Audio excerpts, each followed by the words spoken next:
Oui, ça tourne. Attends, je vais bien le mettre. Voilà, voilà. Coucou, coucou. Bonjour à tous. Je reviens vers vous pour vous faire une petite capsule sur les dégagements d'entités ou de magie, et sur la présence d'entités qui est bien plus courante que l'on ne croit ou que l'on ne pense. Voilà, donc il y a deux sortes d'endroits où les entités vont se loger. D'abord, il y a le lieu d'habitation, c'est souvent le cas, j'en ai eu, et après la personne elle-même. Donc, nous parlons ici des entités, des incarnés, soit une espèce d'âme qui se colle à vous, qui se colle à nous, ou une âme résidente du lieu dans lequel vous habitez, et qui est très courant et qui est important, soit en élevant son taux vibratoire, de se dégager, mais dans un premier temps ça peut nous empêcher donc cette élévation du taux vibratoire. Tout au moins on peut tout à fait élever notre taux vibratoire et avoir beaucoup de lumière, et avoir encore des empêchements, on le sent. C'est au niveau il y a des choses qui n'arrivent pas à se réaliser, il y a encore des choses qui bloquent, et là souvent il y a une entité ou une magie qui sont deux choses différentes. Donc là je vais parler des entités. Alors les entités de lieu, dans un lieu, ça va être facilement repérable. Vous allez le savoir si jamais vous entendez lors de silence, ou vous regardez la télévision, eh bien, un bruit inexpliqué. Souvent, il faut que ça se reproduise souvent.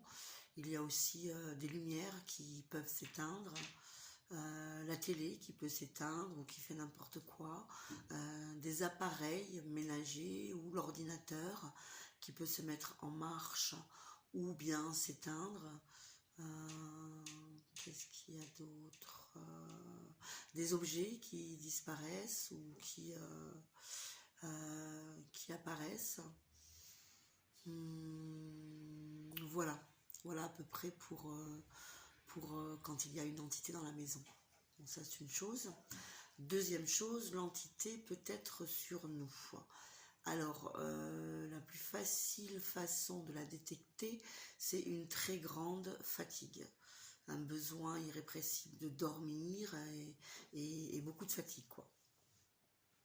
Alors ça peut arriver si, étant jeune ou moins jeune, on a pratiqué du spiritisme, ce qu'on pouvait faire quand on était un petit peu plus jeune.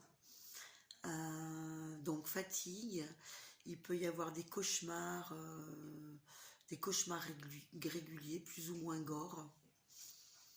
Il peut y avoir une sensation d'être observé tout le temps, d'être épié, ou comme un appel tout le temps, d'être obligé de faire quelque chose qu'on n'a pas envie de faire. Ça c'était pour mon cas, comme se sentir encerclé, obligé de quelque chose. Il peut y avoir des poids, un poids au niveau des épaules ou du dos, des douleurs aiguës qui arrivent régulièrement dans certains points, des éruptions cutanées, des montées de colère inexpliquées ou inexplicables, ou des montées de tristesse comme ça qui arrivent. Il peut y avoir aussi des pannes de voiture, des pannes d'argent. Oui, panne de voiture, panne d'argent. En ce qui concerne l'argent, malgré tous les efforts qui sont mis en place, eh bien, la situation n'évolue pas. Souvent, on va voir que l'entité est là, même au niveau du travail spirituel. Quand on fait un travail spirituel, quand on voit qu'on dépasse des paliers, et puis il y a un blocage. Voilà. Et puis il y a un blocage, et on sent quoi, comme cet appel de quelque chose, comme une présence. Plus on monte en lumière, ça n'empêche pas qu'il faille pratiquer les exercices que j'ai donnés, au contraire, car on sera plus à même de pouvoir les dénicher. Ça peut se voir aussi. Qu'est-ce que j'avais noté là? Dans la paralysie du sommeil. Ça peut se voir aussi lorsqu'on a la sensation, ça peut être dans les rêves aussi, hein. Moi j'avais ça dans les rêves, une incapacité j'étais figée, en situation de danger, je devais partir, je devais fuir, et l'incapacité de bouger, j'étais figée sur place, or que tout me poussait à partir. J'ai pris quelques notes, hein. Bon, après, lorsqu'il y a plutôt des possessions, ben, il peut y avoir un certain langage assez ordurier qui arrive, ou des actes complètement incompréhensibles. Voilà. Donc voilà, je tenais à faire une petite vidéo là-dessus, car c'est important de faire un dégagement.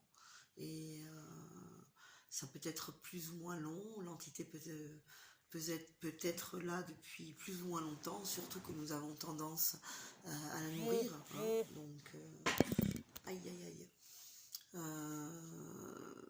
Oui, voilà. Donc j'ai fait le tour, et tout ça c'est pas exhaustif, hein. Il peut y avoir aussi d'autres symptômes qui se mettent en place. Voilà, dans un premier temps, je vais m'arrêter là, et puis on viendra après sur les moyens. Et je parlerai des magies, qui sont autre chose, et après on parlera sur les moyens de faire des dégagements, et notamment celui que je pratique, bien sûr, c'est Michael, qui coupe les liens toxiques et puis les recouvrements d'âme. Voilà, d'abord il faut faire un soin énergétique, et après aller rechercher des morceaux d'âme qui sont partis lors de ces prises de pouvoir par les entités. Donc on est toujours à essayer de retrouver notre souveraineté, notre être sacré. Voilà, je vous remercie, puis je vous embrasse, et puis à très vite. Au revoir.